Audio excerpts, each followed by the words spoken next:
ধরেন আমার কোম্পানিতে ব্র্যান্ডিং মার্কেটিং আপনি যে ফর্মুলা দিয়েছেন সে অনুযায়ী আমি হচ্ছে 1/3 ব্র্যান্ডিং মার্কেটিং করি। এটা করা উচিত আমি বলছি, মানে হ্যাঁ, আমি এটা হুবহু জায়গায় করতে না হবে, হুবহু না, হাইপোথেটিক্যালি বলতেছি। মোটামুটি এরকম থাকা উচিত, ওয়ান থার্ড। হাইপোথেটিক্যালি বলতেছি যে আমি ব্র্যান্ডিং মার্কেটিং এ জোর দেই। হুম। আমি জিনিসটা নিয়ে সিরিয়াস। হুম। আমার প্রোডাক্টের প্রচণ্ড ডিমান্ড তৈরি হয়েছে, ব্র্যান্ড তৈরি হয়েছে এবং প্রচুর চাহিদা। তাহলে আমি সেলস টিম দিয়ে করবো কি? ওরা তো হচ্ছে আমি একটা কালেকশন টিম রাখলেই তো পারি। না, সেলস টিম লাগবে ভাইয়া। সেলস টিমের কাজটা কি মূলত? মানে এখানে একটা কনফ্লিক্ট হয় কি ভাইয়া, যে সেলস টিম বলতেছে যে আপনাদের প্রোডাক্ট তো ভাই বিক্রি হচ্ছে না, আমাদের মার্কেটিং ব্র্যান্ডিং ঠিক নাই, প্রোডাক্ট চাহিদা নাই। হুম। ঠিক আছে। হুম। আবার মার্কেটিং ব্র্যান্ডিং টিম বলতেছে চাহিদা তো আছে, আমাদের প্রোডাক্ট তো কিছুটা চেনে লোকজন, আপনারা তো বিক্রি করতে পারেন না, আপনারা যে বিক্রি করেন ওই যে ওনারটা তো হয়েছে, আপনারটা তো হয় নাই। এখানে এক টিম আরেক টিমকে ধরেন যে এরকম দোষারোপ করছে, ধাক্কাধাক্কি কাদা দোষারোপ ছোড়াছুড়ি করে, চলছে। কাদা ছোলাছুলি চলে। তো আমি যেটা জানতে চাচ্ছি যে ব্র্যান্ডিং কোনো কোম্পানির কম হবে, কোনো কোম্পানির বেশি হবে, সেলসম্যানের অ্যাকচুয়াল কাজটা কি? অ্যাজ এ সেলসম্যান হিসেবে সে কোথায় কাজটা করবে? সেলসম্যানের কাজ হচ্ছে 1.5 P নিয়ে।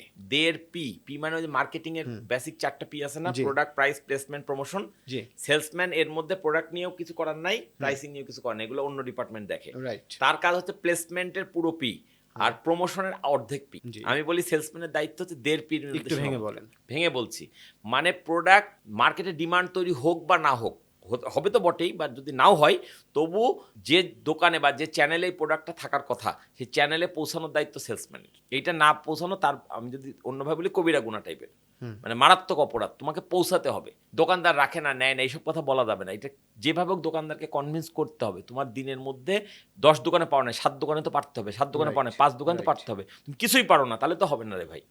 দিন শেষে তো তোমাকে প্রমাণ করতে হবে ইউ আর এ সেলসম্যান। যখন তুমি চাকরিটা পাইছিলা তখন তো তোমার সাথে একই সোফায় 10 জন বসেছিল, 10 জনের তো চাকরি হয় নাই, 10 জনের তো সবারই ডিগ্রি পাস ছিল, সবারই সিজিপি কারো কারো তোমার সাথে ভালো ছিল। তখন তোমার চাকরিটা কেমনে হয়েছে কারণ ওই দিন ওই মুহূর্তে ওই ক্যান্ডিডেটের তুলনায় কোনো না কোনোভাবে তুমি নিজেকে বেশি সেল করতে পারছো, তুমি নিজেকে বেশি দক্ষ বা যোগ্য প্রমাণ করতে পারছো, বা নির্বাচকদের মনে হয়েছে যে ও দক্ষ, এই জন্য তোমাকে নিছে, রাইট? তুমি চাকরি পাওয়ার আগে নিজেকে এত বড় দক্ষ প্রমাণ করে ঢুকলা, আর ঢোকার পর তুমি বেচতে পারো না, এটা কেমন কথা? এগ্রি। আর প্রমোশনের কথাটা যেটা বলতেছিলেন, আসতেছি। সো সেলসম্যানের দায়িত্ব, প্লেসমেন্টের পুরো দায়িত্ব সেলসম্যানের, আর প্রমোশনের মূলত এটা ব্র্যান্ডিং এর দায়িত্ব হলেও সেলসম্যানদেরও কিছু দায়িত্ব আছে, যেটাকে আমরা এখন বলি ট্রেড মার্কেটিং। অর্থাৎ এই মার্কেটিং মানে ডিজিটাল মার্কেটিং না, এই মার্কেটিং মানে মিডিয়া মার্কেটিং না, এই মিডিয়া মানে হচ্ছে যেই ট্রেডে ওই প্রোডাক্টটা বিক্রি হবে, আউটলেটে বিক্রি হবে, সেখানে কিছু মার্চেন্ডাইজিং করা, সেখানে কিছু অ্যাক্টিভিটি করা, সেখানে কিছু ট্রেড অফার দেওয়া, যেন দোকানদার ওই ট্রেড অফারের লোভে অথবা তার কোনো বেনিফিটের আশায় সেই প্রোডাক্টটা নিয়ে একটু এক্সট্রা ফোকাস দেয়। আমি কি বোঝাতে পারলাম? তো সেলসম্যানের দায়িত্ব 1.5 P, প্লেসমেন্টের পুরো দায়িত্ব তার, আর প্রমোশনাল অ্যাক্টিভিটি, ট্রেড কেন্দ্রিক যেটুকু অ্যাক্টিভিটি সেটার দায়িত্ব তার। এইটুকু সে করে যাবে। এইটুকু করে গেলে ইভেন মার্কেটিং টিম যদি দুর্বলও থাকে তারপরও সেলসের কাঁধে বন্দুক রেখে বিক্রি করা সম্ভব। ওকে, কিছুটা হলেও সম্ভব, আমি বলছি না 100% সম্ভব। আমাদের মুশকিলটা হচ্ছে আমরা কিছুটার জায়গায় পুরোটাই চাচ্ছি সেলসম্যানরা করে দেবে, আর কোনো দিকে করবো না। আর ব্র্যান্ডিং এর খরচগুলো যেহেতু, ইনভেস্টগুলো যেহেতু মানে হিসাব করা যায় না, মানে আমি টিভিতে বিজ্ঞাপন দিয়ে ফেললাম কিন্তু বিজ্ঞাপনটা কেউ দেখলো কিনা এটা হিসাব রাখার কোনো সুযোগ নাই। এটা একটা মজার গল্প বলি। এক কোম্পানির মার্কেটিং ম্যানেজারকে জিজ্ঞেস করা হচ্ছে, এক লোক জিজ্ঞেস করছে যে ভাই তোমাদের বছরে মার্কেটিং কস্ট কত, ইনভেস্টমেন্ট কত? তা বলছে মনে করেন 5 কোটি টাকা। 5 কোটি টাকা? এত টাকা তোমরা কি করো? আমরা টিভিতে বিজ্ঞাপন দেই, আমরা সাইনবোর্ডে খরচ করি, আমরা ডিজিটাল মার্কেটিং করি, আমরা উমুক করি তুমুক করি, অনেক কিছু করি। আচ্ছা তোমরা যে এত টাকা খরচ করে মার্কেটিং ব্র্যান্ডিং করছো, সবগুলো কি কাজে লাগে? ওই লোকটা জিজ্ঞেস করছে। তা বলছে যে না, সবগুলো কাজে লাগে না। এমন হতে পারে আমি যেদিন টিভিতে অ্যাড দিয়েছি ওই সময় কেউ টিভি খোলেই নাই, হতেই তো পারে, আমি তো ঠেকাতে পারবো না। টিভি বিজ্ঞাপন দিতে পারবো, টিভি খুলতে তো বাধ্য করতে পারবো না। আমি পত্রিকার যেই পৃষ্ঠে বিজ্ঞাপন দিয়েছি মানুষ হয়তো ওই পৃষ্ঠাটা পড়েই নেই।